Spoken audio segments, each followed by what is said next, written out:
2025 ক্যালেন্ডারের পাতায় একটা নতুন সংখ্যা মাত্র, কিন্তু ইতিহাসের পাতায় এই বছরটা লেখা থাকবে অসম্ভবকে সম্ভব করার বছর হিসাবে। যে স্বপ্নগুলো যুগের পর যুগ ধরে কেবলই অলীক কল্পনা ছিল, যে দুর্ভেদ্য প্রাচীরগুলো ভাঙা সম্ভব বলে কেউ ভাবেনি, এই বছর সেই সবই হয়েছে। 2025 সাল আশা, হতাশা, জয় এবং বিশ্বজুড়ে এক অভূতপূর্ব অপরাধের মিশেলে তৈরি এক মহাকাব্য।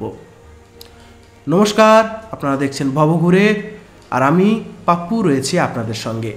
আজকের এই পর্বে আমরা প্রবেশ করছি বিশ্বের সবচেয়ে বড় চুরির ঘটনার গভীরে। এরকম আরও রহস্যময় ঘটনার সাক্ষী হতে চাইলে আমাদের চ্যানেলটিকে ফলো করতে এবং বেল আইকনটিকে টিপতে ভুলবেন না। তাহলে চলুন আর বেশি দেরি না করে শুরু করা যাক। আজ আমরা সেই 2025 সাল নিয়ে আলোচনা করব, যা গোটা বিশ্বের ধারণাকে পাল্টে দিয়েছে। ফুটবল মাঠে পিএসজির ইতিহাস গড়া ট্রফি জয়, ক্রিকেটের 22 গজে সাউথ আফ্রিকার অভিশাপ মুক্তি। এই দুটো ঘটনাই ছিল বছরের শুরুতে এক একটি স্বপ্ন, কিন্তু এই স্বপ্ন যখন সত্যি হলো, ঠিক তার কয়েক মাস পরেই ঘটল এমন এক ঘটনা যা এই বছরটিকে এক অন্ধকার দিকও এনে দিল। প্যারিসে দিনের আলোয় বিশ্বের সবচেয়ে সুরক্ষিত মিউজিয়ামগুলোর মধ্যে অন্যতম লুভ্যার থেকে চুরি গেল 102 মিলিয়ন, বা ভারতীয় টাকায় প্রায় 905,20,38,572 টাকার সোনার গয়না। তাহলে চলুন আর বেশি দেরি না করে শুরু করা যাক। আপনারা সবাই ঋত্বিক রোশনের ধুম সিনেমাটা নিশ্চয়ই দেখেছেন, অথবা যদি বলি মানি হেইস্টের যেভাবে আপনারা চুরির ঘটনাগুলো দেখেছেন, তার থেকেও বেশি নাটকীয় এবং নিখুঁতভাবে চুরি হয়েছে ফ্রান্সের লুভের মিউজিয়াম থেকে। যেভাবে ধুম সিনেমায় ঋত্বিককে আমরা দেখেছি হাই স্পিড বাইক নিয়ে পালিয়ে যেতে, ঠিক একইভাবে এখানেও চোর, বা বলতে পারেন ডাকাতরা পালিয়েছে 2025-এর 19 অক্টোবর রবিবার, ঠিক সকাল 9:30। ফ্রান্সের আইকনিক লুভার মিউজিয়াম তার দরজা পর্যটকদের জন্য খুলতে শুরু করেছে।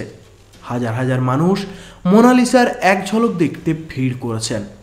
এই সময় লুভেরের উত্তর দিকে ভিড় থেকে কিছুটা দূরে একটা ফার্নিচার রিমুভাল ট্রাক এসে দাঁড়ায়।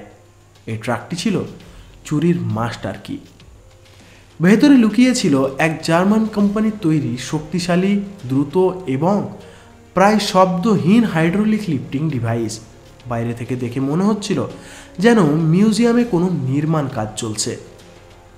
চোরেরা, যারা ছিল হাইভিস জ্যাকেট এবং হেলমেট পরিহিত, ঠিক যেন মিউজিয়ামের রক্ষণাবেক্ষণের কর্মী। যে 4 জন এই অপারেশনে ছিল, তাদের মধ্যে 2 জন ট্রাকের ভেতর তৈরি মোবাইল লিফট বা ক্রেন ব্যবহার করে প্রায় 90 ফুট ওপরে মিউজিয়ামের প্রথম তলায় অ্যাপোলো গ্যালারির ব্যালকনিতে উঠে যায়। এই গ্যালারিটি ফ্রান্সের অবশিষ্ট রাজকীয় অলঙ্কারগুলোর ঠিকানা। দুর্ভেদ্য নিরাপত্তা বেষ্টনী ভেদ করে তারা পৌঁছায় কাঙ্ক্ষিত জানলার সামনে। সারা রাত ধরে কাজ করা নিরাপত্তা কর্মীরা সবেমাত্র তাদের শিফট শেষ করেছেন। সকালে অ্যালার্ম সিস্টেমগুলোও ছিল অপেক্ষাকৃত কম সংবেদনশীল। এই সুযোগটাকে কাজে লাগায় চোরেরা। তারা তাদের সাথে আনা ডিস্ক কাটার দিয়ে সুরক্ষিত কাঁচের জানলায় নিখুঁতভাবে একটা ছোট্ট বৃত্তাকার অংশ কেটে ফেলে। জানলা কাটার সঙ্গে সঙ্গেই মিউজিয়ামের ভেতরে অ্যালার্ম বেজে ওঠে, কিন্তু ততক্ষণে অনেক দেরি হয়ে গেছে। ভেতরে ঢোকার পর চোরেরা জানতো তাদের হাতে আর সময় নেই, সময় মাত্র 4 মিনিট। তাদের লক্ষ্য ছিল নির্দিষ্ট কিছু ডিসপ্লে কেস। তারা দ্রুত ডিস্ক কাটার দিয়ে সেই কাঁচগুলিকে কেটে কাঁচের ভাঙা অংশগুলোকে সরিয়ে ভেতরে হাত ঢোকায়। তাদের টার্গেট ছিল মোট 9টি মহামূল্যবান জুয়েলারি। এর মধ্যে ছিল নেপোলিয়নের স্ত্রী মারি লুইসকে দেওয়া পান্না হিরেখচিত নেকলেস, সাম্রাজ্ঞী উইজিনের একটা রত্নখচিত ডায়াডেম বা মুকুট, 19 শতকের রানী হার্টনেসকে দেওয়া একটা নীলকান্ত মণির সেট। মাত্র 3 মিনিট 58 সেকেন্ড। এই সময়ের মধ্যেই তারা তাদের ব্যাগ বোঝাই করে ফেলে। পালানোর সময় তাড়াহুড়োয় একটা গুরুত্বপূর্ণ হীরা পান্নাখচিত মুকুট নিচে পড়ে যায় এবং সেটি ক্ষতিগ্রস্ত হয়। কিন্তু 8টি অমূল্য রত্ন নিয়ে তারা একই লিফট ব্যবহার করে দ্রুততার সাথে নেমে আসে। আর তারপরেই সেই ধুম স্টাইল। ট্রাকটির ভেতরে বাকি 2 সহযোগী 2টি হাই স্পিড মোটরসাইকেল তৈরি রেখেছিল। ব্যাগগুলো হাতে পাওয়ার সাথে সাথেই সেই 2 চোর বিদ্যুতের গতিতে প্যারিসের সকালের ভিড়ের মধ্যে মিশে যায়। 7 মিনিটেরও কম সময়ের মধ্যে এই শতাব্দীর অন্যতম বড় চুরিটি সম্পন্ন হয়।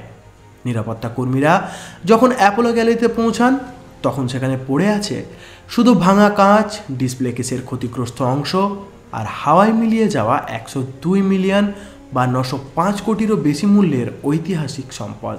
প্যারিস পুলিশের বিশেষ দল মাত্র কয়েক মিনিটের মধ্যেই ঘটনাস্থলে পৌঁছে যায়, কিন্তু তখন পর্যন্ত সব শেষ। মিউজিয়ামের চারপাশে ছিল শতাধিক সিসিটিভি, ফেস রেকগনাইজেশন সিস্টেম, এমনকি সাইলেন্ট মোশন সেন্সারও। তবুও চোরেরা যেন ভূতের মতো উধাও। তদন্তে দেখা যায় চোরেরা তাদের রুট বেছে নিয়েছিল এমনভাবে যেখানে ছিল ট্রাফিক ক্যামেরাগুলো কয়েক মিনিটের জন্য টেকনিক্যাল গ্লিচে বন্ধ, এমনকি ট্রাকের নাম্বার প্লেটটিও ভুয়া, জার্মানির এক অস্তিত্বহীন কোম্পানির নামে নিবন্ধিত। পুলিশের ধারণা এই ডাকাতির পেছনে আছে এক আন্তর্জাতিক আর্ট সিন্ডিকেট, যারা কেবল গয়না নয়, ইতিহাস চুরি করে। এমন সব অমূল্য রত্ন যার কখনো খোলা বাজারে বিক্রি করা যায় না, কিন্তু কালো বাজারে কোটি কোটি ইউরোতে হাত বদল হয়।